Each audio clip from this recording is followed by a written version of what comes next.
Good morning and নমস্কাৰ সকলোকে। আৰু এতিয়া সময় হৈছে 6:51 ৰাতিপুৱা 6:51 হৈছে আৰু ভিডিঅ'টো আৰম্ভ কৰিছোঁ মোৰ বেলকনিৰ পৰা।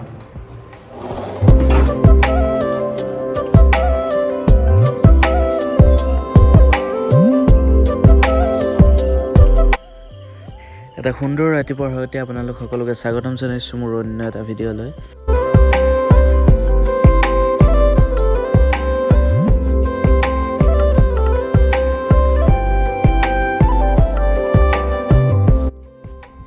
আজি মই গৈছোঁ বায়'টাচালিস্থিত পিংগলেশ্বৰ দেৱালয়লৈ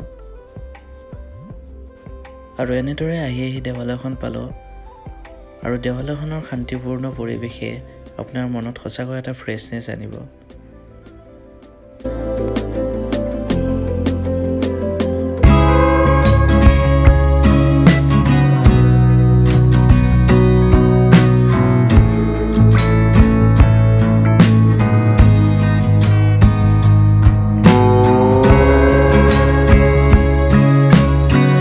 গেটৰ চিনেমেটিক্সটো দেখিলে আৰু বলক এতিয়া আমি ভিতৰলৈ যাওঁ। ভিতৰলৈ অহাৰ পাছতে আপোনালোকৰ চকুত পৰিব এটা পুখুৰী।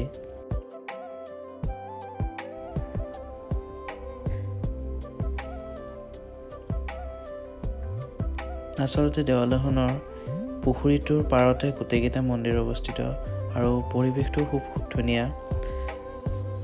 দেৱালয়খনত সোমাই অহাৰ পাছতে আপোনালোকৰ চকুত পৰিব এটা সৰু মৰম লগা মন্দিৰ। মন্দিৰটোৰ ভিতৰলৈ সোমাই অহাৰ পাছত দেখিলোঁ মন্দিৰটোৰ ভিতৰত মহাদেৱ, শিৱ আৰু পাৰ্বতীকে ধৰি আন বহু মূৰ্তি স্থাপন কৰা আছে।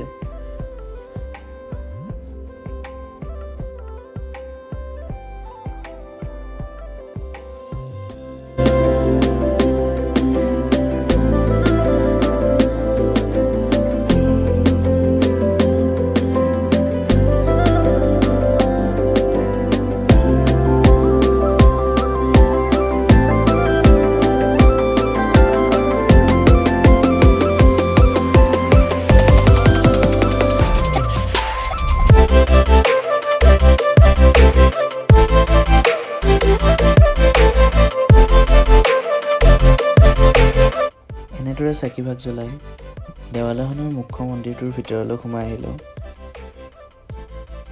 আৰু ভিতৰলৈ সোমাই আহি দেখিলোঁ মন্দিৰটোৰ ভিতৰৰ কিছু তললৈ গৈ পূজাৰীজনৰ ওচৰত সেৱা ল'ব লাগে।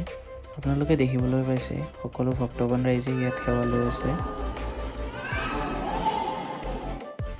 এইখিনি আছিল দেৱালয়খনত চাবলগীয়া। আশা কৰোঁ আপোনালোকে ভিডিঅ'টো ভাল পাইছে। যদি কিবা ভুল হৈছে ক্ষমা কৰি দিব আৰু যদি ভাল পাইছে ভিডিঅ'টো লাইক আৰু ছাবস্ক্ৰাইব কৰি দিব।